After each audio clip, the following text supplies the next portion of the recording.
نحمده ونصلي على رسوله الكريم أما بعد فأعوذ بالله من الشيطان الرجيم بسم الله الرحمن الرحيم رب اشرح لي صدري ويسر لي أمري واحلل عقدة من لساني يفقه قولي اللهم إنك عفو كريم تحب العفو فاعف عنا اللهم إنك عفو كريم تحب العفو فاعف عنا برحمتك يا أرحم الراحمين. Assalamualaikum wa rahmatullahi wa barakatuh. From today we are going to follow a series. The series is by Najia Hashmi and we are going to go through the translation of it. The title of it is Meri Akhri Saansen. And in this we are going to go through a narration. The narrator of the story is an average woman. She narrates the last moments of her life, her death, and what she faces after her death. This narration is made after referring to the correct ahadith, and the purpose of this is to make us realize the importance of the time we have right now and to use it to its to utilize our time properly and more productively. Because at the time of our death, every person wishes that he had some more time to do good. So let us spend our time in such a way that we won't regret it at the time of our death. Let us begin our story now. As I closed the door, I told my children to take care and not to let anybody in. I told them I'm going to check their homework after I return. And then I headed towards the car. As I went in the car, I heard a sound of the notification bell, and it was my friend. She was asking for the address of the hotel we were going to. I didn't realize when our car pulled out of the driveway because I was busy texting. By the time I finished texting, our car was already on the main road. And me and Ahmed started having a pleasant talk. And we were enjoying our time. But before I could realize, our pleasant conversation turned into an argument. Ahmed started shouting at me. He was angry. He was recollecting memories from the past and was shouting at me because of them. I was very furious. I wasn't going to keep quiet that day. I said whatever came to my mouth. I didn't give it a second thought. And it also looked like Ahmed had taken an oath that he is not going to shut his mouth today. And our car started speeding, and I feared that we might run into an accident. And slowly, Ahmed's focus shifted from driving to answering me back. And I heard the sound of a horn, a very sharp horn. I turned, and I saw a truck approaching us. It was approaching us with great speed, and I thought it is going to crush us. That is the last scene I saw, and then it was dark. I don't know what happened to me, where I was, or how many days and how many weeks passed before I could open my eyes again. When I regained a little bit of consciousness, I heard somebody say, "Please open your eyes. For God's sake, please open your eyes." And I realized it was the voice of my mother. I gathered every available energy in me and I opened my eyes. Opening my eyes felt like moving a mountain. I never thought opening my eyes could be such a great task. I saw my mother's face over me, full of worries and in tears. I didn't know what happened to me and where I was.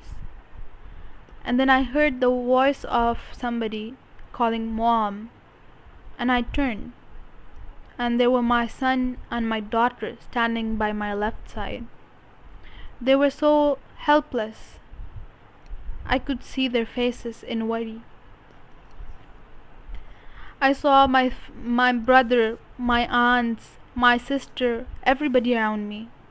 But Ahmed was nowhere to be seen.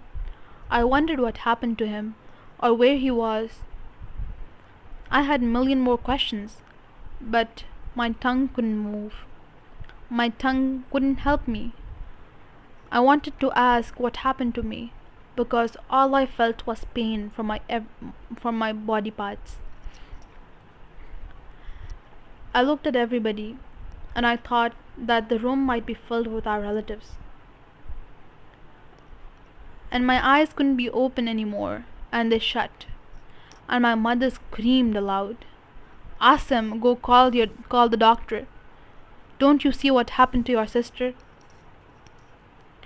And I heard people crying around me, and I tried to gather as much as energy possible to open my eyes again. And I opened my eyes with great difficulty and saw the people around me. They were all crying. And then I heard a voice reciting Quran. It was my mother. The recitation of the Quran gave me calmness and comfort, but my pain was increasing. Every second it became more severe. And then I noticed two strangers near my feet. They were dressed in white, and behind them were some others. I wanted to know why they were here and what they were doing.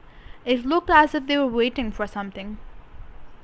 And suddenly, a thought struck me. It came like a thunder.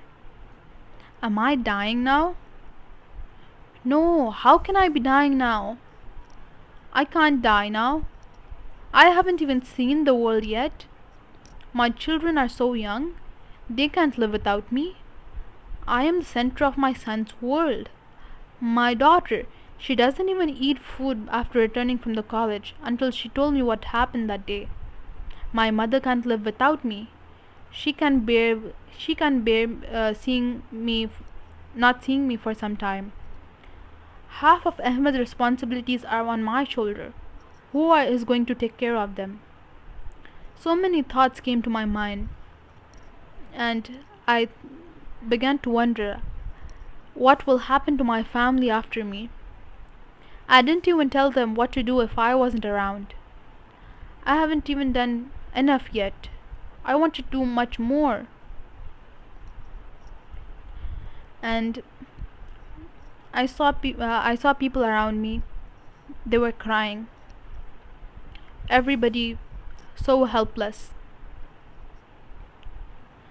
And then I heard a voice reciting the Shahada, and it was my aunt.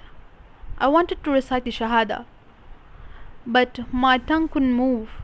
The tongue which I was using so harshly before I lost my consciousness. It can't even utter a word now. After all, Shahada is only a sentence. I tried very best to utter those words, because if I was able to do that, then that would be my success. My heart was reciting the Shahada, but my tongue couldn't move. I was very desperate. I didn't know what to do, and I felt those strangers coming closer to me. Today we are going to do until here. The moments of our lives, the moments which are going to be the last moments of our life, are very important for us. They decide what is going to be our consequence in the hereafter, Jannah or Jahannam. That is why we should all pray to Allah subhanahu wa ta'ala that He take us away when we are the closest to Him, and let our last days be the best days of our life, and that He should take us away when He is the blessed pleased with us. To prepare for our last day, we should spend every day like it is going to be our last day. And there is also a hadith where the Prophet, peace be upon him, said, pray every salah like it is going to be your last salah, because one day it will be your last salah.